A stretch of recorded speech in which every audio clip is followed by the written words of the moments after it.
mensaje de hoy se llama Paz Diferente. ¿Usted no ha visto que todas estas campañas políticas, la mayoría, una de las cosas que proponen es: yo sí voy a traer la paz? ¿Usted ha visto? Los candidatos, la mayoría de ellos dicen: yo voy a poner la paz, yo voy a traer la paz. ¿Y por qué hacen alusión a esto? Porque el ser humano anda desesperadamente buscando la paz. ¿Cuántos quieren vivir en paz? El ser humano anda buscando desesperadamente vivir en paz, tener tranquilidad en su vida. Es una de las necesidades. Ahora, vivimos en una sociedad ansiosa, ¿verdad? Vivimos en una sociedad que tiene un conflicto con la ansiedad, en una sociedad que es una sociedad casi que airada, una sociedad que vive en guerra. Yo no sé de aquí los que tienen, por ejemplo, motocarro, cuando salen a conducir, ustedes ven que eso es un tropel, ¿no? Eso, si usted medio se mete, eso ya y le están lanzando el madrazo, y uno ve que todo el mundo anda como acelerado, todo el mundo anda como enojado. Cuando uno también camina en la calle, uno ve la gente como cargada, como si hubiera una guerra, un conflicto por dentro. Vivimos en una sociedad que necesita desesperadamente la paz. Vivimos en una sociedad que no conoce, vive así porque no conoce al príncipe de paz. Todo ser humano anda buscando desesperadamente la paz. Y le voy a decir una cosa: el problema es que estamos buscando la paz equivocada. Los seres humanos estamos buscando una paz exterior, una paz libre de armas, una paz, y en cierta manera esa paz es buena. Y yo personalmente, yo quiero vivir en una sociedad donde no hayan guerras, ¿verdad? Pero es que hay una paz que estamos buscando desesperadamente, que no es esa, que no es una paz que está fuera de nosotros, es una paz que está dentro, o que viene, o que nace dentro del corazón. Esa es la paz que el ser humano desesperadamente anda buscando, la paz que nace de lo más profundo de su corazón.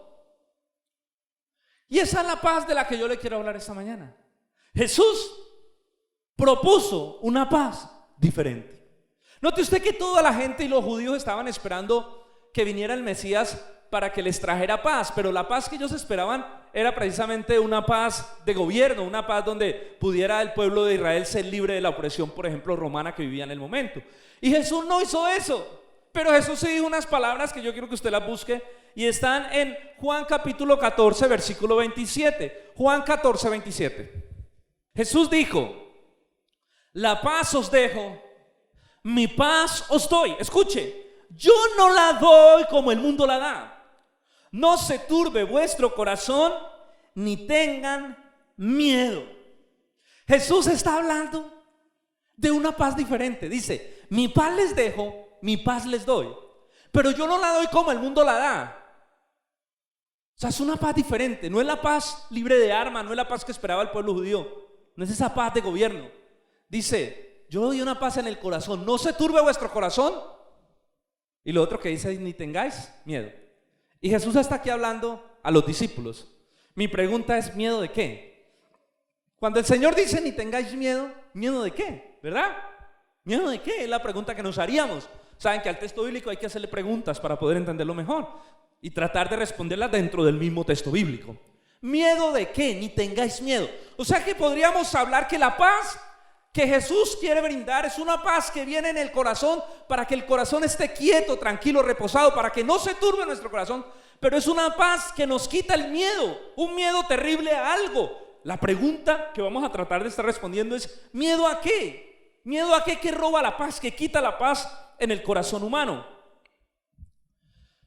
Podemos decir entonces que hay dos tipos de paz, según lo que hemos venido hablando. Hay una paz humana, que es una paz de acuerdos, por ejemplo, como el acuerdo que se está tratando en La Habana en estos momentos. Sí, es que no, tampoco me quisiera meter a hablar de eso, pero pues el acuerdo que se está tratando de firmar con la guerrilla y todo esto. Hay una paz de convenios que hacen los gobiernos, que hacen los países para no tener guerra entre ellos.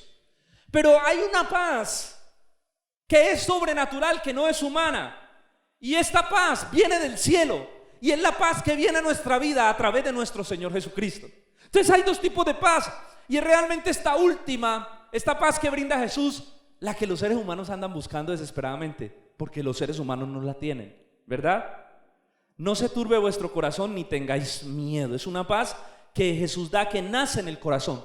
¿Sabía usted, mi hermano, que hay un conflicto más grande por resolver? ¿Sabía usted que hay un conflicto más grande por resolver que, por ejemplo, el conflicto de La Habana, o el conflicto que tienen los pueblos, o los conflictos que tienen las naciones entre ellos? Hay un conflicto más grande que resolver que los conflictos humanos. Y es el conflicto que el ser humano tiene con el cielo. Porque el ser humano un día le declaró la guerra al cielo. Un día el hombre hizo un golpe de estado. ¿Sabe usted qué es un golpe de estado? Cuando las personas se rebelan frente a su gobierno, ¿verdad? Que salen y se rebelan y desbancan el gobierno. Bueno, un día el hombre le hizo un golpe de estado. Dios quiere ser el rey, Dios quiere ser el Señor, Dios quiere ser el dueño del corazón. Pero un día el hombre dijo: pues no queremos que tú seas nuestro rey, queremos ser nuestros propios dueños, queremos gobernar nosotros nuestra propia vida. Y el hombre declaró la guerra al gobierno celestial. Desde ese momento hay una guerra más grande con la que el ser humano batalla que las guerras humanas, y es la guerra que el ser humano tiene en su corazón contra Dios. Es la guerra que el ser humano tiene en su corazón contra Dios. Ustedes recuerdan cuando nos muestra la escritura en Génesis capítulo 3, ¿dónde nació todo este conflicto? ¿Dónde nació el conflicto más grande que el ser humano vive? En Génesis capítulo 3, ¿verdad? Cuando un día Dios le dice al hombre que no coma del árbol del bien y del mal, porque el día que coma del fruto del árbol del bien y del mal, ese día ¿qué? Morirá. Y Dios da una orden y le dice: está todo a tu disposición menos ese árbol. Pero Adán y Eva no hacen caso y comen del árbol del bien y del mal. ¿Y qué pasa cuando ellos comen del árbol del bien y del mal? ¿Qué pasa inmediatamente? ¿Qué hacen ellos? ¿Qué hacen ellos? Se esconden, ¿verdad? Se esconden cuando ellos pecan, cuando ellos se rebelan contra el gobierno de Dios. Ahora ellos se rebelan porque recuerde usted que Satanás vino y Satanás los tentó. Y entonces Satanás le dice: ay, con que Dios les ha dicho que no coman de todo árbol del campo. Ellos dijeron: no, solamente nos dijo que no comiéramos del árbol del bien, del árbol sí, del conocimiento del bien y del mal. Entonces Satanás llega y les dice: miren, no tengan cuidado, lo que pasa es que Dios no quiere que coman de ese árbol, porque el día que ustedes coman de ese árbol van a ser igualitos a Dios. O sea que Él es egoísta, Él no quiere compartir sus poderes, su sabiduría. Coman de ese árbol y van a ver. Y Satanás viene y los tienta, hace que el hombre se rebele con Dios. Desde ese momento el hombre entra en un conflicto con el cielo terrible, porque el hombre arma una rebelión y se desliga del gobierno celestial. Ya Dios no era el rey, ya Dios no era el amo. Ellos querían ser sus propios dioses, ellos querían ser sus propios dueños, y desde ese momento caímos de la gracia de Dios. Satanás entonces, mis hermanos, tienta al hombre. Eso está en Génesis capítulo 3, versículo del 8 al 10. Y cuando ellos pecan, ellos se esconden. Y cuando se esconden, viene Dios y les dice, ¿recuerdan el texto? Viene Dios, como ellos caminaban con Dios, y viene Dios y les pregunta: Adán, ¿dónde estás? ¿Cuál fue la respuesta de Adán? Señor, tuve miedo y me escondí. Pregunta: ¿miedo de qué? ¿De la presencia? Miedo de que se encontraban en pecado frente a la presencia de Dios. Miedo de la justicia divina por el acto que habían cometido. Ese era el miedo que había en el corazón de ellos. Y ese es el miedo que los seres humanos han heredado. Por eso no pueden tener paz. Es como ¿cuántos de aquí tuvieron papás que eran así súper estrictos?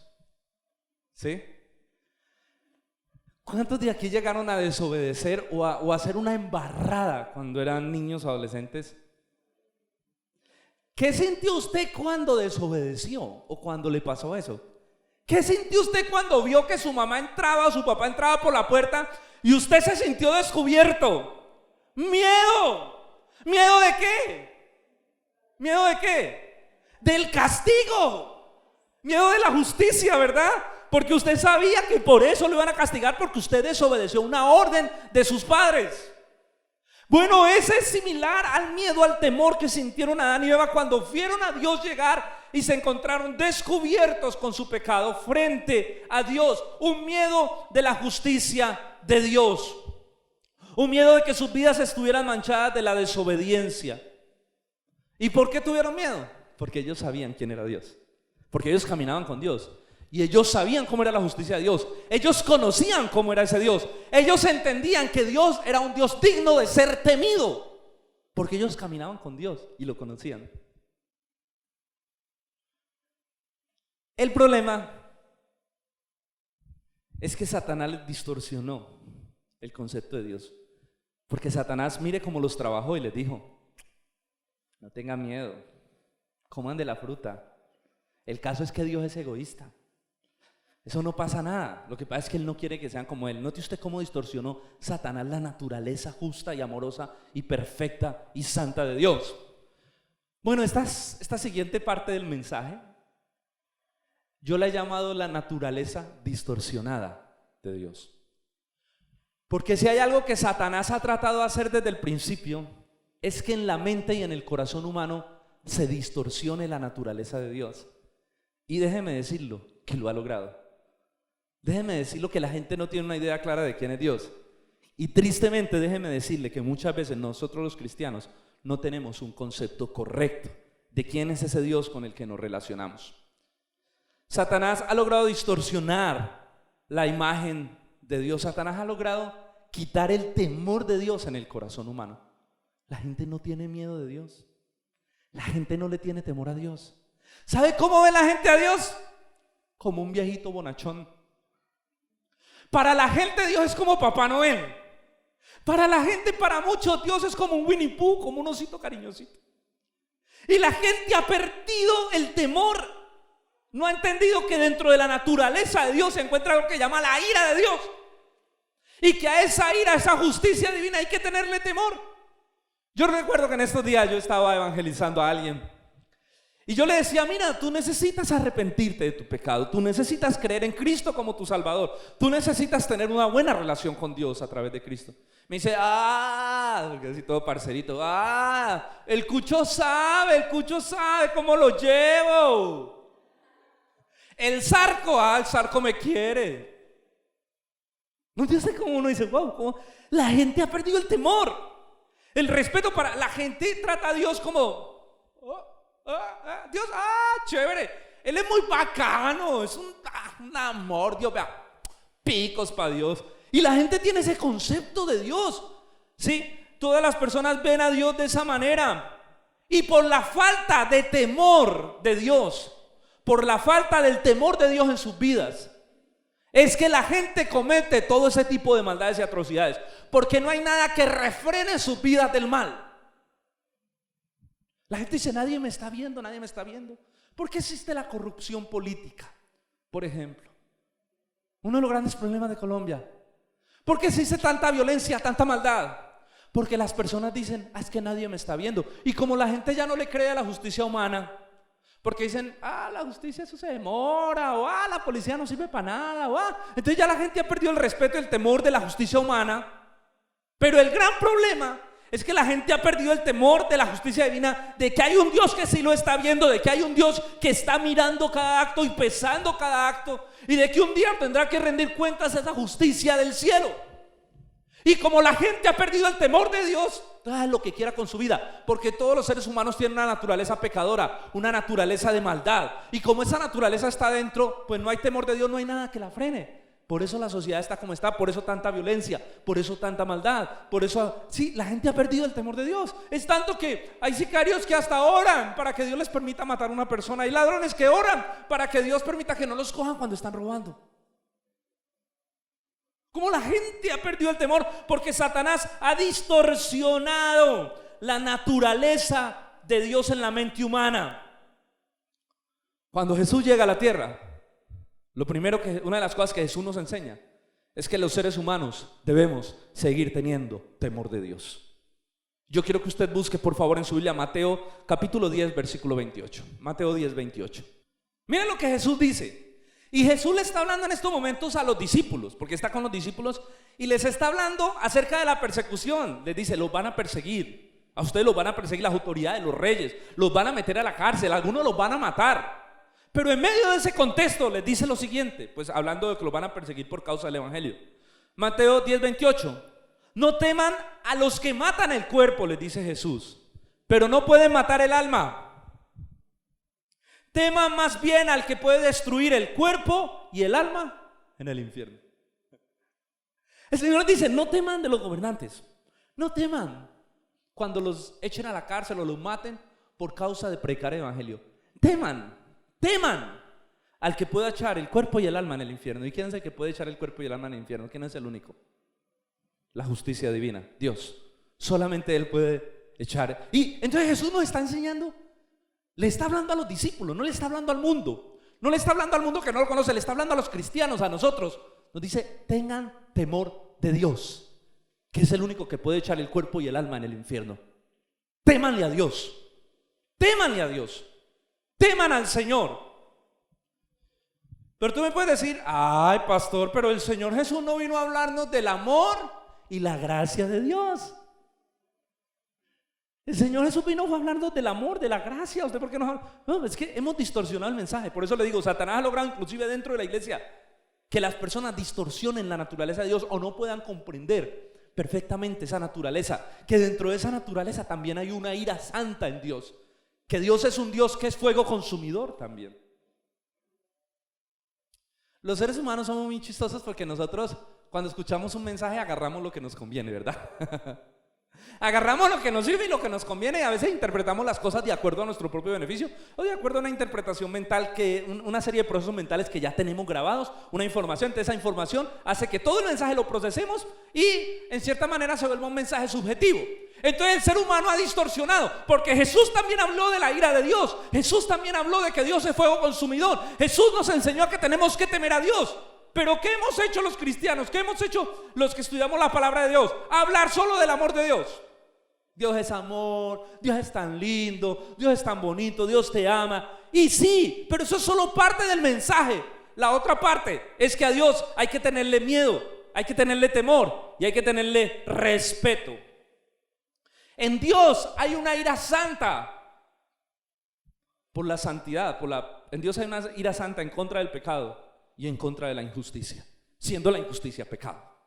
¿Soy claro? O sea, la injusticia y el pecado hacen que la ira de Dios se manifieste. Siempre la injusticia y el pecado harán que la ira de Dios se manifieste. Siempre, siempre harán que la ira de Dios se manifieste. Siempre el pecado provocará eso, siempre.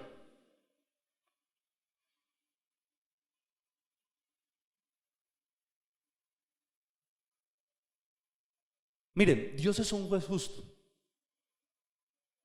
Dios es un rey ecuánime, o sea, alguien que paga a cada uno conforme a sus hechos. Al mal, castigo; al bien, beneficio. O sea, como justo rey. Por lo tanto, Dios nunca puede pasar por alto el pecado y la injusticia, nunca. Porque sería ir en contra. ¿Qué pasa cuando un juez no aplica justicia a alguien que ha hecho lo malo? ¿Cómo lo considera usted? Ay, qué juez tan bueno. Es un juez torcido, porque no hizo justicia cuando tenía que hacer justicia. Dios siempre, su ira reaccionará frente al pecado, siempre. Lo que pasa es que la ley nos permitía entender mejor la ira de Dios, ¿verdad? Porque en la ley, ustedes ven que la ley en el Antiguo Testamento nos habla, el Antiguo Testamento como que manifiesta más esa parte del carácter de Dios, porque cuando alguien pecaba merecía un castigo. Entonces la ley reflejaba esa naturaleza de Dios, esa naturaleza justa de Dios. Claro, los seres humanos que estaban bajo la ley tenían un miedo de Dios. Además, porque era imposible cumplir toda la cantidad de mandamientos al pie de la letra. Entonces había un miedo, un temor de Dios, ¿verdad? En el antiguo pacto. Por eso las personas tenían ese miedo, ese temor de la justicia divina. La pregunta es, ¿por qué los hombres debemos temer a Dios? Yo quiero que usted busque Jeremías capítulo 10, versículo del 6 al 7. Jeremías 10 del 6 al 7.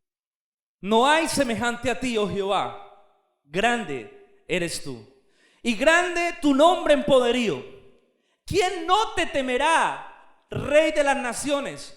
Porque en ti es debido el temor, porque entre todos los sabios de las naciones y en todos sus reinos no hay nadie semejante a ti. Jeremías está diciendo: Dios, tú eres tan grande, Dios, tú eres tan poderoso, no hay nadie semejante a ti, y a ti se te debe temer, porque a ti es debido el temor, ¿sí? Debemos temer a Dios porque Él es rey, no hay nadie como Él, porque Él es rey grande sobre la faz de la tierra, porque no hay nadie como Él, porque es un Dios justo, porque es un Dios santo. Jeremías nos dice que debemos temer a Dios por quién es Él, por su grandeza, por su majestad. Yo le quiero decir algo esta mañana, es que los cristianos perdemos el foco con respecto a la ira de Dios, porque pensamos como si Dios hubiera cambiado, ¿verdad? Como si Dios, la gente tiene la idea de que Dios era uno en el Antiguo Testamento y Dios es otro. En el Antiguo Testamento era un Dios como bravo, como mal geniado, y en el Nuevo es un Dios tan lindo, tan lleno de amor, tan pupuchulo, tan hermoso. Sí, esa es la idea que los cristianos nos hacemos. Déjeme decirle que Dios no ha cambiado. Dios no era uno en el Nuevo Testamento y otro, ve uno en el Antiguo y otro en el Nuevo. Dios no sufre de ese cambio extraño de personalidad como si fuera una esquizofrenia. No, el Señor no sufre de nada de eso. Dios es un ser perfecto y hay un atributo en Dios que se llama la inmutabilidad de Dios. Significa que Dios no puede cambiar. La palabra de Dios dice que Él es inmutable. Su naturaleza no cambia. Él es el mismo ayer, hoy y por los siglos. ¿Sabe por qué? Porque lo perfecto no necesita cambiar. Lo imperfecto sí, nosotros somos imperfectos. Nosotros estamos en constante cambio. Nosotros éramos unos antes y somos otros ahora en Cristo. Y en el proceso de madurez vamos cambiando por nuestra imperfección. Pero lo que es perfecto no necesita cambio porque es perfecto. Su naturaleza ha sido perfecta siempre. Dios es el mismo ayer, hoy y por los siglos. Así que Dios es un Dios de amor. Sí, es un Dios de amor. Pero es un Dios que también es fuego consumidor, que también tiene una ira santa. Y nosotros como cristianos debemos temer a esa ira de Dios. Todas las personas necesitan temer. Nosotros hemos definido solamente a Dios bajo el concepto del amor. Claro, como Juan dice, Dios es amor, ¿verdad? Y realmente la palabra, ¿cuántos saben que Dios es amor? Es la mejor definición. Ahora, el problema es que nosotros hemos interpretado que Dios es amor bajo nuestro concepto de amor. Yo les he explicado, ¿verdad? Hay una prédica que la otra vez di sobre amar a Dios, un mandamiento, un sentimiento, donde explicábamos la diferencia, como nosotros percibimos el amor y como la Biblia manifiesta el amor. Para nosotros el amor es algo muy romántico. ¿Cuándo dice usted que siente amor? ¿Cuándo dice un hombre o una mujer que se ha enamorado? ¿Sabe? Para nosotros el amor es puro concepto de novela mexicana. Sí. Ay, te amo tanto, ¿y por qué? Cuando te veo, siento mariposas dentro de mí, ¿verdad? Y tenemos un amor sentimentalista. Y entonces muchos también definen su relación con Dios de una manera sentimentalista. Es decir, cuando vienen al culto y pueden cantar con sentimiento, ¡ay, con sentimiento, compadre! Y pueden cantar como canciones que los motiven mucho a ser tiernos, dulces. Mi primer amor. Eres tú, Jesús, mi alma anhela. Y cuando estamos en ese estado dijimos, ¡oh, qué presencia! Pero cuando no sentimos esas mariposas, no, Dios no está. Dios se apartó de mí.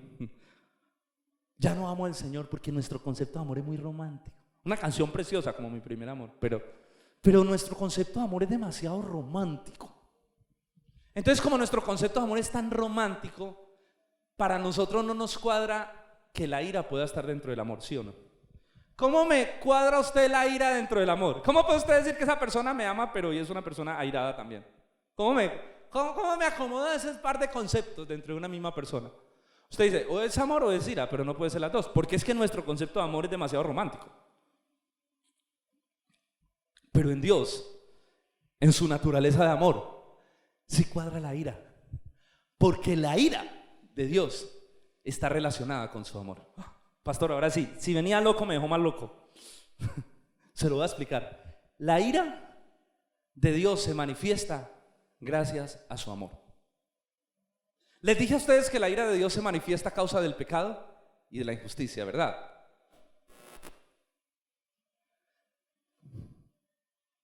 Dios sabe que el pecado y la injusticia destruyen lo que Él más ama. ¿Y qué es lo que Él más ama? Tú y yo, los seres humanos. Él nos creó para relacionarnos con Él, para amarnos en cierta manera. Amarnos no ese amor sentimental, sino un amor genuino, real. Un amor santo. Y como Dios sabe que el pecado y la injusticia te dañan, entonces cuando se manifiesta el pecado y la injusticia, la ira de Dios se manifiesta para protegerte. Se lo voy a demostrar con un ejemplo, porque sé que es un concepto bastante difícil de entender y por eso nosotros tenemos la idea de que Dios era uno antes y Dios es otro ahorita y no podemos cuadrar eso. Pero espero que con este mensaje podamos tener una interpretación correcta acerca de la ira de Dios. ¿Cuántos de aquí tienen hijos? ¿Cuántos de aquí aman a sus hijos? ¿Y cuántos de aquí porque los aman los corrigen? ¿Sí o no? La Biblia dice muy claro, el padre al que ama, disciplina. Si su hijo, por ejemplo, un día usted se va a mercar a la 14 o al Único, o a Carrefour, o a Jumbo, a cualquier lado que vaya usted a mercar, o al Super Inter, o al supermercado de la casa, y usted se va a mercar, y cuando usted termina de mercar, usted sale, usted ve que su hijo salió con un yogur y con un pastel, y le dice: ay papi, mira, no me vieron. ¿Cuántos de aquí, mijo, usted es un berraco, mijo? Uy, mijo, ¿dónde sacó esas habilidades, mijo? Parece a papá, mijo. Siga así, mijo, que le va a ir bien. ¿Cuántos de aquí harían eso? ¿Cuántos de aquí harían eso con su hijo? ¿Qué pasa si usted hace eso? ¿Qué está formando usted? ¿Un delincuente? ¿Un ladrón? Luego lo van a estar llamando a usted para que vaya y saque a su hijo de la estación de policía. Y los próximos años lo tendrá que estar visitando en la cárcel, porque usted está formando un delincuente. Porque cuando un padre no corrige a sus hijos, está formando un delincuente. ¿Qué le diría usted a su hijo? ¿Usted por qué hizo eso? ¿Me hace el favor? Volvamos. Usted va a pedir perdón y vamos a pagar lo que usted acaba de sacar. Si usted hace eso y su hijo le pide perdón, le aseguro que su hijo no va a volver a hacer eso, porque no va a volver a cometer la vergüenza de tener que dar la cara y decirle: perdóneme porque me comí un yogur y un pastel que no pagué. Entonces, cuando usted lo está corrigiendo, cuando usted se da cuenta, usted le da cierta ira, ¿verdad? Cierto enojo. Ese enojo está reflejado con la naturaleza santa de Dios. Tiene que, como somos imagen de Dios, ese enojo por la injusticia, por el pecado, también se refleja en nuestro corazón, ¿verdad? Pero a usted se le manifiesta ese enojo, esa ira en su corazón a causa de ese, no de su hijo, usted sigue amando a su hijo, pero usted aborrece lo que él hizo y lo tiene que corregir, porque usted lo ama, ¿verdad? Entonces note usted cómo la corrección, la ira, se manifiesta porque usted ama. ¿Sí o no? Ahora sí entiende con claridad por qué se manifiesta la ira de Dios. La corrección de Dios se manifiesta por el amor que Dios nos tiene. Ahora hay dos tipos de ira. La ira que viene contra el pecado, contra la persona que no ha sido justificada, y la ira que viene sobre nosotros que somos sus hijos para corrección. Son dos tipos de ira, pero no alcanzaría a explicar en este mensaje todo ese tema. Mis hermanos, entonces podemos decir que Dios es un Dios de amor y que en su amor, y su amor es el que permite que la ira se manifieste, ¿verdad? Mire, Proverbios dice ¿cuál es el principio de la sabiduría? El principio de la sabiduría es el temor al Señor. El principio de la sabiduría es el temor al Señor. O sea que una persona que no tiene temor de Dios es una persona que no puede ser sabia. Proverbios fue un libro escrito por padres que querían enseñarles a sus hijos el camino correcto. Hijos que estaban entrando ya en la mayoría de edad y querían empezar a caminar la vida. Estos padres estaban diciendo: ¿cómo yo le enseño a mi hijo que lo que debe tener es temor de Dios para que no se enreden las cosas sucias de la vida? Todo el libro de Proverbios, ese es su contexto. Entonces usted encuentra una cantidad de consejos, ¿verdad? De dichos dentro del libro que tienen que ver con esto. ¿Cómo le enseño sabiduría para que él tema a Dios y no se enrede en las cosas malas de la vida? Y el libro de Proverbios empieza diciendo: el principio de la sabiduría es el temor al Señor. Es decir, que si una persona quiere ser sabia, quiere caminar, ¿qué es sabiduría? Sabiduría es caminar en rectitud. Sabiduría es aplicar lo que aprendemos de la palabra de Dios. Sabiduría es caminar de una manera íntegra. Te dice: el principio de caminar de esa manera es temer al Señor. ¿Sabe por qué? Porque cuando un cristiano teme al Señor, ese cristiano camina diferente. Cuando un cristiano pierde temor al Señor, se le da nada a caminar de cualquier manera. Se le da nada a hacer y deshacer con su vida. Pero cuando un cristiano teme al Señor, y hay una de las cosas que Dios devuelve a nuestro corazón, es el temor de Dios.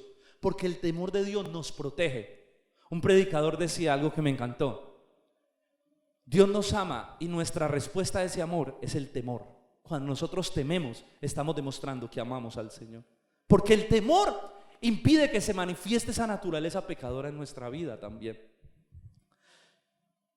2 Corintios 7:1, apúntelo, dice así, 2 Corintios 7:1. Puesto que tenemos estas promesas, estamos leyendo el Nuevo Testamento, limpiémonos de toda contaminación de la carne y del espíritu, perfeccionando la santidad en el temor. ¿A quién? O sea que el temor a Dios perfecciona ¿qué? Mi santidad. El temor a Dios perfecciona mi santidad. Porque hay cristianos que dejan de ser santos porque pierden el temor a Dios. Ahora usted me va a preguntar, pastor, pero venga, el mensaje de hoy no es la paz. Usted empezó hablando de la paz y ya no está hablando de la ira de Dios. ¿Qué tiene que ver todo esto con la paz? Todo.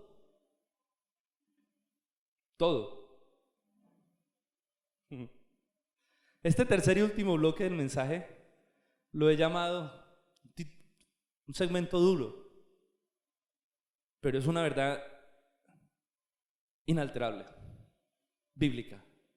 Quien no está bajo la gracia está bajo la ira de Dios.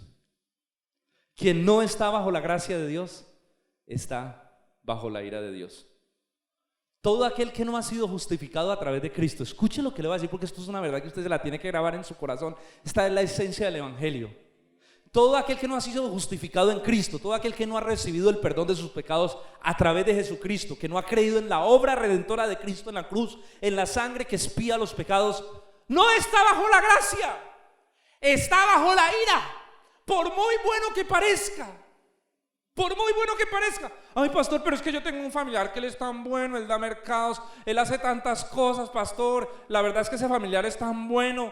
¿Cómo dice usted que está bajo la ira? Sí, porque por gracia sois salvos por medio de la fe, no por obras. Una persona puede ser muy noble, pero si no tiene a Cristo en su vida, si no ha sido justificado por la sangre de Cristo, no está bajo la gracia, está bajo la ira de Dios. Porque su pecado todavía está delante de Dios. Su pecado no ha sido expiado, su pecado se encuentra delante del trono de Dios. El hombre, al ser imagen de Dios, sabe que está bajo la ira. ¿O no? ¿Adán y Eva no sabían que estaban bajo la ira cuando pecaron? ¿Por qué se escondieron? Porque ellos sabían. Cuando usted hace lo malo, usted no sabe que está haciendo lo malo, usted sabe, usted es consciente de que no está haciendo lo bueno. Y cuando usted hace lo malo siente un estado de intranquilidad. El ser humano no tiene paz porque se anda escondiendo a causa de su pecado del Dios que es príncipe de paz, que es fuente de gozo, que es fuente de felicidad. Por eso el ser humano no puede ser feliz ni tener paz. El que no ha sido perdonado por Cristo no puede vivir y experimentar estas cosas. Yo quiero que usted vaya a un texto de Isaías 57 para que usted entienda que lo que le estoy hablando es un asunto bíblico. Voy a leer textos del Antiguo y textos del Nuevo Testamento para que no crean que es solamente algo del Viejo Pacto. Realmente tiene que ver más con el Nuevo también. Una interpretación más clara nos la deja el Nuevo Testamento acerca de esto. Isaías 57, del 19 al 21. Apunte estos textos para que usted se los lea en su casa o vuelva a escuchar este mensaje a través de YouTube y estúdielo y analícelo para que usted entienda esto. Si le queda alguna duda y si algo, pues búsqueme y charlamos y profundizamos en el tema. Isaías 57, del 19 al 21, dice así: produciré fruto de labios. Y aquí mire cómo empezamos ya a unir. Empezamos como a unir el mensaje con la paz, como a darle el punto final. ¿Y qué tiene que ver todo esto con la paz? Produciré fruto de labios, paz, la palabrita, paz al que está lejos, paz al que está cerca, la paz que Jesús vino a dar. Dijo Jehová, y los sanaré. Pero los impíos, ¿quién es un impío? Un impío es el que no ha creído en Cristo. Pero los impíos son como el mar en tempestad, que no puede estar quieto. Sus aguas arrojan cieno y lodo. No hay paz, dijo mi Dios. No hay paz para el impío. No hay paz para el impío. Nunca una persona podrá tener paz si no resuelve su problema con Dios, si no resuelve su rebelión contra el cielo, si no pide perdón y deja que Cristo lo justifique y le borre su pecado. Nunca podrá tener paz. En estos días me llamaron para orar por un chico Pastor, yo quiero que ore por este chico, porque le pasa esto, esto y esto, y es una persona intranquila, no tiene paz. La primera pregunta que le dije: ¿él es cristiano, él cree en Jesús? No, y no quiere ir a la iglesia, pero venga y ore. Yo le dije: está bien, yo voy a ir, no a orar, voy a ir a hablar con él, porque yo sé, y yo fui y le hablé de Cristo. Le dije: tú necesitas a Cristo si quieres que tu vida cambie, porque mientras tú no tengas a Cristo en tu corazón, mientras tú no entregues tu vida a Cristo y tu pecado sea expiado delante de Dios, tú vas a seguir viviendo esa condición.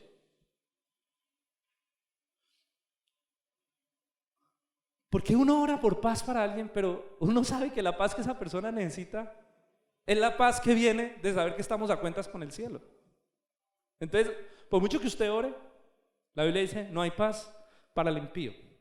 Todo aquel que no conoce a Cristo, la Biblia lo considera un impío, porque su pecado no ha sido expiado, su vida está manchada por el pecado. Ay, pero hay gente muy buena que no conoce a Cristo. Dice la Biblia que nuestra justicia son como un trapo de inmundicia delante de la santidad de Dios. Somos malos por naturaleza. Dice la Biblia: no hay bueno ni aun uno, no hay quien entienda, no hay quien busque a Dios. Todos hicieron lo malo, todos se hicieron inútiles, veneno de áspida ahí en su garganta. Sus pies corren a hacer lo malo. Por muy buena que sea una persona, si no ha sido justificada en la sangre de Cristo, esa persona sigue viviendo en un estado de impiedad. ¿Sí? Mis hermanos, la verdadera paz viene. Romanos 5:1 dice: justificados pues por la fe, tenemos paz para con Dios por medio de nuestro Señor Jesucristo. Solamente hay una manera de tener paz, solamente hay una manera de estar justificados delante de Dios. Justificados por la fe, tenemos paz. Se resuelve el problema. Cuando aceptamos a Cristo, cuando vivimos en Cristo, se resuelve el problema. Dios nos perdona, nuestro pecado es expiado, ya no está el pecado delante de Dios, porque hemos sido justificados por la sangre de Cristo. Y dice la Biblia: ahora sí puedes tener paz, porque estás a paz con Dios. Puedes caminar libremente sin esconderte. Tu corazón puede tener tranquilidad. Esa es la paz a la que Jesús se refería. Esa es la paz a la que el Señor se refería. Justificados pues por la fe tenemos paz para con Dios. Mientras una persona no sea justificada, todavía tiene un conflicto con el cielo. Le voy a dar algunos textos para que usted se los lea, por favor. O los voy a leer, aquí los tengo. Dice Salmo 7:11, dice: Dios es juez justo y Dios está airado con el impío todos los días. Wow. Dios es juez justo y Dios está airado con el impío todos los días. Salmo 11:5: Jehová prueba al justo, pero al malo y al que ama la violencia, su alma los aborrece. Dios aborrece al impío, al perverso. Ahora uno del Nuevo Testamento, Romanos 2 del 5 al 8. Pero tú, por tu dureza y por tu corazón no arrepentido, atesoras para ti mismo ira para el día de la ira y de la revelación del justo juicio de Dios, el cual pagará a cada uno conforme a sus obras. Vida eterna a los que perseveran en hacer el bien, buscando gloria, honra e inmortalidad. Pero ira y enojo a los que son contenciosos y no obedecen a la verdad. ¿Cuál verdad? La verdad del evangelio, sino que siguen obedeciendo a la injusticia. Así que, mi hermano, la ira de Dios está sobre todo aquel que no se ha arrepentido. Vive en un estado de ira divina. Por eso no tiene paz. Y aunque esa ira no se ha manifestado sobre su vida, un día se manifestará la ira de Dios. Porque la gente no teme a Dios y piensa que podrá seguir viviendo así el resto de sus días. La Biblia dice: Dios es paciente porque no quiere que ninguno perezca, sino que todos procedan al arrepentimiento, ¿verdad? Dios está teniendo paciencia, su ira está esperando, pero un día la ira de Dios será manifestada contra toda impiedad y contra toda injusticia de los hombres. Dice Apocalipsis que un día la ira de Dios en su trono se manifestará. Dice que había un trono delante del cual huyeron el cielo y la tierra. La gente se escondía porque llegó el tiempo de la justicia de Dios, porque vendrá un día donde la justicia de Dios será revelada frente a la impiedad humana, y ese día todos tendrán que huir si no se han arrepentido. ¿Sabes a qué te estoy llevando con todo esto? A que tú entiendas que tú tienes familiares, que tú tienes amigos, que tú tienes vecinos, que tú tienes gente que no está bajo la gracia, que está bajo la ira, y un día la ira de Dios se va a manifestar sobre ellos. Y si ellos no se arrepienten, un día la ira se va a manifestar. Y solo hay dos lugares, el cielo o el infierno. Y si ellos no se arrepienten, irán directico al infierno. Así que es nuestra responsabilidad predicar la verdad del evangelio y decirle a la gente: si tú no te arrepientes, estás en serios problemas con el cielo. Ya ellos verán. La falta de paz, ¿de dónde proviene? ¿De dónde proviene la falta de paz? De ese conflicto que hay con el cielo, de que no estamos a paz con Dios. Romanos 5:1: justificados por la fe, tenemos paz para con Dios. Esa paz solo vendrá cuando nosotros entendamos que nuestro pecado fue quitado y nuestra factura fue cancelada en el cielo. Por eso Jesús dijo: mi paz os dejo, mi paz os doy. No se turbe vuestro corazón, ni tengáis miedo. ¿Miedo de qué? Del día que se revele la ira de Dios contra los hombres. Este es un periodo de gracia. La gente puede creer en Cristo y entrar en la gracia, pero un día la ira se manifestará.